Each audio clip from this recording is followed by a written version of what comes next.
విద్యార్థులను విద్యతో పాటు క్రీడల పట్ల ప్రతి తల్లిదండ్రులు ప్రోత్సహించాలని సాన్వి ఇంటర్నేషనల్ పాఠశాల చైర్మన్ కొండూరు శరత్ కుమార్ రాజు తల్లిదండ్రులకు పిలుపునిచ్చారు.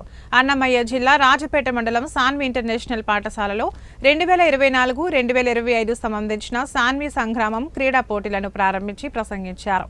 ఇందులో భాగంగా ముందుగా జాతీయ పతాకాన్ని ఆవిష్కరించారు. అనంతరం విద్యార్థుల నుంచి గౌరవ వందనం స్వీకరించారు. చదువుతో పాటు ఆటలు కూడా విద్యార్థి ఎదుగుదలకు ఎంతో తోడ్పడతాయని వివరించారు. విద్యార్థులు క్రీడల్లో పాల్గొనడం వల్ల జ్ఞాపక శక్తితో పాటు మానసిక ఉల్లాసం కలుగుతుందని చెప్పారు. ప్రస్తుతం క్రీడల్లో రాణించిన విద్యార్థులకు ఉద్యోగాలు, కళాశాలలో సీట్ల కొరకు దరఖాస్తు చేసుకున్నప్పుడు ప్రాధాన్యత ఉంటుందని వివరించారు. తమ పాఠశాలలో చదువుతున్న విద్యార్థులకు మొదటి నుంచి ప్రతి సంవత్సరం క్రీడా పోటీలు నిర్వహించి విద్యార్థులను క్రీడల పట్ల ప్రోత్సహిస్తున్నామని చెప్పారు.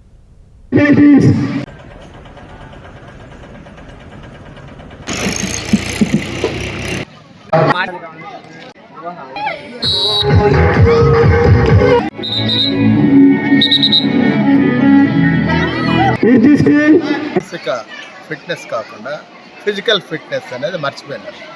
ఎప్పుడు కూడా 4 గోడల మధ్య బంధించి ఆ చదువు పైన అటెన్షన్ పెడుతున్నారు. ఇది సరికాదు. ఇవాళ చూస్తున్నాం, పాత రోజుల్లో మనము వయసు అయిపోయిన వాళ్ళకి జబ్బులు వచ్చేది. కానీ భయంకరమైన విషయం ఏంటంటే ఎవరి పేరెంట్స్ని భయాందోళనకు గురి చేసేది ఏంటంటే పిల్లలకు కూడా, చిన్న పిల్లలకి హార్ట్ అటాక్స్ వస్తున్నాయి.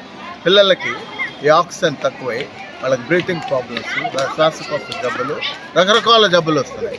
ఇవన్నీ ఎందుకంటే వాళ్ళకు ఫిజికల్ ఫిట్నెస్ లేకపోవడం. దీనిని అధిగమించాలనే ఉద్దేశంతో మేము సిబిఎస్ఈ మంచి అంబియన్స్లో దాదాపు 4 ఎకరాల ఈ పాఠశాల ఏర్పాటు చేయడం జరిగింది.